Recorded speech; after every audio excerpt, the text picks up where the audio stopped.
example 2ကတော့ဆိုတော့ example 1နဲ့ပုံစံတော့အတူတူပါပဲဒါပေမဲ့သူမိကုန်းလေးတစ်ခုပို့သွားတယ်ပေါ့နော် solve တဲ့ဖြည့်ရှင်းပါတဲ့ဒီ equation ကိုဖြည့်ရှင်းရမယ်ပြီးတော့အနောက်မှာ check your answer တဲ့ဆရာတို့ရဲ့အဖြေကို check ပြန်စစ်ခိုင်းတယ်ဒီအချက်လေးပို့သွားတယ်ပေါ့နော်ဆရာတို့ရဲ့အဖြေမှန်လားမမှန်ဘူးလားဆိုတာကို check ပြန်စစ်ခိုင်းတယ်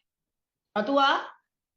မိကုန်းမှာမတိကိန်းရှာခိုင်းတယ်ပြီးတော့ရလာရင်ဆရာတို့အဖြေကိုမှန်လားမှားလားဆိုတာကို check စစ်ခိုင်းတယ်နော်ကဲဒါလေးကိုကျွန်တော်ဆွေးနွေးပေးမှာဖြစ်ပါတယ်ရောက်ပါပြီကဲဒီ example 2ကိုတော့ဆရာကတမတ်တန်နှစ်မတ်တန်မေးလာရင်ဘယ်လိုတွက်မလဲcheck ကတော့တမတ်တန်နှစ်မတ်တန်အနေနဲ့ကတော့ check အနေနဲ့တော့မမေးနိုင်ဘူး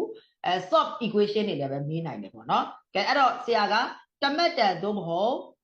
ဆရာတို့နှစ်မတ်တန်သာမေးလာရင်ဆရာဘယ်လိုအလွယ်ဖြတ်ဖြေမလဲဒီစနစ်လို့လည်းအရင်ဆုံးသဘောပေါက်ရ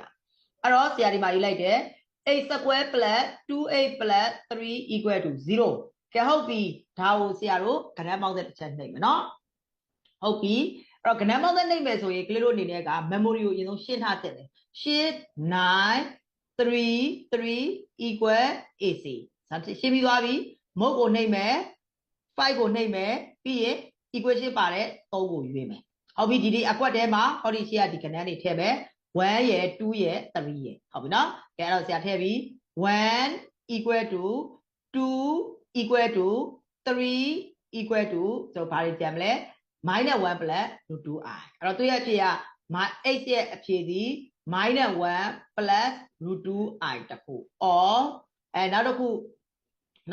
equal ထပ်နေလိုက်ဘယ်လောက်ရမလဲ -1 minus root 2i ဒါဆို8ရဲ့အဖြေဒီ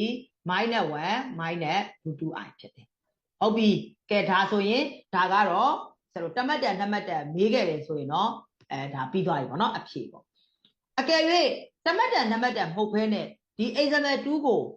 သုံးမတ်တန်အနေနဲ့ဆိုတော့ဘယ်လိုတွက်ကြမလဲကဲအခု example 2ကိုပဲဆရာတို့ကသုံးမတ်တန်သို့မဟုတ်5မတ်တန်အတွက်ဆိုစဉ်းစားကြည့်အောင်သုံးမတ်တန်သို့မဟုတ်5မတ်တန်အတွက်ဆိုတော့စဉ်းစားကြည့်ဟုတ်ပြီအဲ့တော့ပေးထားတဲ့မေးခွန်းရင်ဆုံးပြန်ကူးလိုက်မယ် 8 square plus 2a plus 3 equal to 0ပထမမေးခွန်းရဆရာ solve 8တန်ဖို့ရင်ဆုံးရှာမယ်ဒုတိယမေးခွန်းရ check your answer ကိုနောက်တစ်ပိုင်းမှာတွက်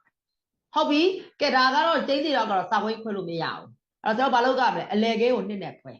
အလဲကိန်းကို2နဲ့ခွဲရတဲ့ကိန်းကို2ထပ်တင်ပြီးနှစ်ဖက်စလုံးကိုပါအဲ့တော့ဆရာဒီလိုလိုက်တယ်8 square plus ဒီကိန်းကို2နဲ့ခွဲမယ်2တက်လေး2 8အဲ့တော့ရလာတဲ့ကိန်းက1နှစ်ထပ်တင်နှစ်ဖက်စလုံးပေါင်း1 square equal to 1 square plus 3 divided 4 minus 3ဟုတ်ပြီနော်ဒါဆိုရင်ဒါကိုဆရာတို့ကနှစ်ထပ်ကိန်းပြီးပုံစံလုပ်လို့ရပြီအဲ့တော့ရှေ့ရကိန်းက8ကိုရေးမယ်